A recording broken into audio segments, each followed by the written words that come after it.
सरपंच का लड़का राकेश लकड़ियां लाने जंगल में जाता है। राकेश के पैरों के नीचे सूखे पत्तों की आवाज जंगल में सन्नाटे की वजह से साफ साफ सुनाई दे रही थी। ऊपर से सूरज की तपती तेज धूप, आसपास बड़े और पुराने पेड़ भी जंगल को घना बना रहे थे। राकेश जैसे ही लकड़ियां इकट्ठा कर घर जाने के लिए पीछे मुड़ा तो राकेश के सामने एक बेहद हसीन लड़की खड़ी थी। वह लड़की दिखने में किसी स्वर्ग की अप्सरा से कम नहीं थी। बिखरे काले बाल, झील सी गहरी आंखें उसके रूप को साथ दे रही थी। तुम कौन हो और इस जंगल में अकेली क्या कर रही हो? फिर वो लड़की हल्की मुस्कुराते हुए कहती है, मेरा नाम रेशमा है। इस गांव से दूर इस जंगल में मेरा घर है। मैं वहीं रहती हूँ।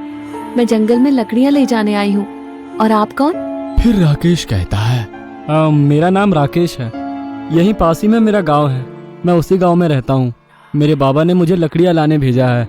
इतना बोलकर दोनों ही लकड़ियां इकट्ठे करते हैं। फिर वो लड़की वहां से जाने लगती है और जब राकेश उसे जाते हुए देखता है तो वो उससे मानो सम्मोहित हो जाता है, मानो वो अपने होश खो बैठा हो। उस लड़की की चाल किसी की भी नजरें लुभाने में काफी थी। राकेश भी उसी के पीछे जाने लगता है, जैसे कि राकेश पर किसी ने वशीकरण किया हो। दोनों उस लड़की के घर में जाते हैं। वह लड़की राकेश से लिपट जाती है और उसे प्यार करने लगती है। दोनों का प्यार चरम सीमा पर था। तभी उस लड़की का चेहरा बेहद डरावने चेहरे में बदल जाता है। उस लड़की के मुंह से खून की धार बह रही थी। वो खौफनाक मंजर देखकर राकेश के होश ठिकाने आ जाते हैं और वो लड़की को धक्का देकर दूर हटा देता है। लेकिन वो लड़की राकेश के ऊपर झपटा मारकर अपने दांत उसके गर्दन पर चुभोकर सारा खून बहा देती है। और लड़की, जो कि एक चुड़ैल के रूप में बदल चुकी थी, वह राकेश के सभी शरीर को अपने भाग से अलग कर रही थी। कहा जाता है कि चुड़ैल का प्रकोप बहुत खतरनाक होता है। ऐसे ही इस गांव की दास्तान है। इस गांव में एक बहुत खतरनाक चुड़ैल का साया है। वह चुड़ैल किसी के रूप में आकर अपनी खूबसूरती के जाल में गांव के मर्द के साथ हम बिस्तर होती है और उसे मार डालती है। ऐसा करने से उसकी शक्ति, खूबसूरती और उसकी उम्र बढ़ जाती है। यह सिलसिला बहुत दिन तक चला और बहुत सी मासूम सी जानें दांव पर लगी। मगर गांव वालों को चुड़ैल से छुटकारा पाने का तरीका मालूम था। चुड़ैल जिस मर्द के साथ हम बिस्तर होती है, उस मर्द को चुड़ैल को मारना ही पड़ता है। अगर चुड़ैल ने किसी मर्द को गलती से भी ऐसे ही जिंदा छोड़ दिया तो वो खुद जलकर राख हो जाएगी। जो मर्द उस चुड़ैल के साथ गया उसको चुड़ैल ने मार दिया, पर उस बेवकूफ इंसान ने कभी चुड़ैल से छुटकारा पाने का रास्ता तक नहीं अपनाया। वैसे भी वो खतरनाक चुड़ैल उस इंसान को आखिर मार ही देती है। शहर से पढ़ाई कर विक्रम वापस अपने गांव आया था। कितने दिन बाद शहर से गांव जाने का अलग ही मजा है। जो बात गांव की हवाओं में है वो शहर में कहाँ। फिर विक्रम गांव में आता है। विक्रम की गांव में केवल उसकी माँ थी। पिताजी गुजर गए थे। गांव में अपनी माँ को देखकर वो बहुत खुश हुआ। माँ, कितने दिनों बाद तुझे देख रहा हूँ। फिर विक्रम की माँ खुश होकर थोड़ी धीमी आवाज में बोली, तुझे देखकर मेरी आंखों को राहत मिल गई। अब तू मेरे साथ ही रहेगा ना? हाँ माँ, मेरी पढ़ाई पूरी हो चुकी है। अब मैं तुम्हारे साथ ही रहूंगा।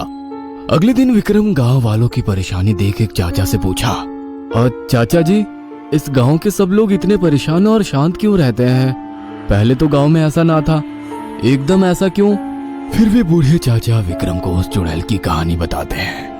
बेटा, इस गांव पर सदियों से एक चुड़ैल का साया है। वो अपनी खूबसूरती के जाल में फंसाकर इस गांव के मर्द के साथ हम बिस्तर होती है और उसका खून पी लेती है। कभी कभी रात में इस गांव पर उस चुड़ैल की परछाई दिखाई देती है, पर उस चुड़ैल से छुटकारा पाने का एक तरीका है। उसके साथ जो भी मर्द हम बिस्तर होता है, चुड़ैल को उसे मारना ही पड़ता है। अगर वो मर्द खुद ही अपने आप को मार ले या फिर किसी चीज से उसकी जान चली जाए तो वो चुड़ैल जलकर राख हो जाएगी। विक्रम उस चाचा की बात सुनकर हंसने लगता है। क्या चाचा जी, किस सदी में जी रहे हैं आप लोग? इस जमाने में भी कोई चुड़ैल डायन होती है क्या? ऐसा कहकर विक्रम वहां से चला जाता है। उस गांव के गहरे सन्नाटे में एक आदमी खेत में जा रहा होता है। गांव के ऊपर कहर की वजह से वह आदमी अपने पांव जल्दी बढ़ाता है। उस आदमी के गांव से बाहर निकलते ही रास्ते पर एक खूबसूरत औरत जाती हुई दिखती है।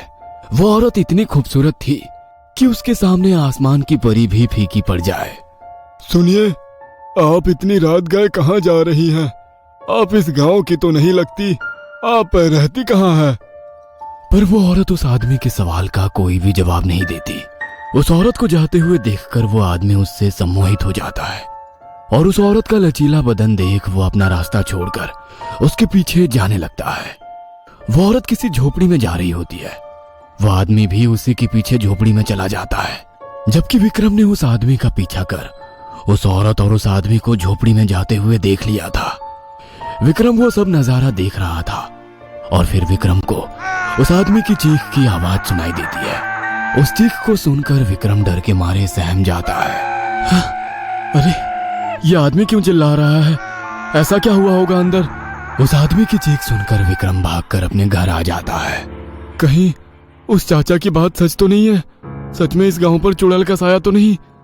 अगले दिन गांव वालों को एक नई लाश मिलती है और इसी तरह कभी किसी का बेटा मारा जाता है तो कभी किसी का पति। सिलसिला रुकने का नाम ही नहीं ले रहा था। ये मंजर देखकर विक्रम को बहुत बुरा लगता है।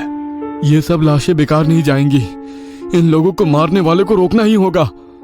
अगले दिन विक्रम जंगल में एक पेड़ के नीचे हादसे के बारे में सोच रहा था। देखते ही देखते सूरज ढलने वाला था। काफी देर हो गई। यह खौफनाक बातें सोचने में कैसे रात हो गई मुझे पता ही नहीं चला। पर विक्रम जैसे ही घर जाने के लिए मुड़ा, उसे खूबसूरत औरत उसके सामने नजर आई। हो ना हो ये वही चुड़ैल है जो मर्दों की जान की दुश्मन है। मुझे पता है अब मुझे क्या करना है। हाँ, वो औरत अब जाने लगी। वो औरत अपने हुस्न का जाल विक्रम पर फंसा रही थी, मगर विक्रम उसकी खूबसूरती के जाल में फंस नहीं रहा था। फिर वो औरत चलने लगी। उसके पीछे विक्रम भी जाने लगा। चुड़ैल को लगा कि ये भी मेरे जाल में फंस चुका है, पर चुड़ैल को ये नहीं पता था कि विक्रम नाटक कर रहा है। फिर वो औरत किसी घर में जा रही थी। विक्रम भी उसके पीछे चला गया। वो औरत विक्रम से ऐसे लिपट गई जैसे शहद से मधुमक्खी। फिर वो औरत विक्रम से प्यार करने लगी।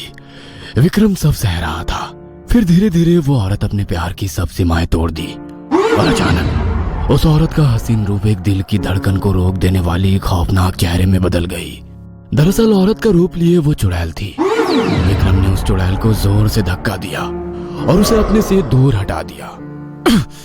तुमने बहुत से निर्दोष जान लिए ना, अब तुम्हें भी जाना होगा। फिर विक्रम ने वहां पर पड़ा हुआ खंजर उठाया और खुद के पेट में घोंप दिया। विक्रम का शरीर खून ही खून हो गया। विक्रम अब तड़पने लगा। जा चुड़ैल, अपनी दुनिया में लौट जा। फिर चुड़ैल अपने ही पाप की आग में जलने लगी। देखते ही देखते वो आग सारे घर को जलाने लगी। सारा घर जल के राख हो चुका था और उसमें हुए चुड़ैल और विक्रम भी। इसी तरह गांव वालों को चुड़ैल से विक्रम ने छुटकारा दिला दिया और सभी गांव वालों की दुआएं लेकर विक्रम हम सब से चला गया। वो कहते हैं ना, जो दूसरों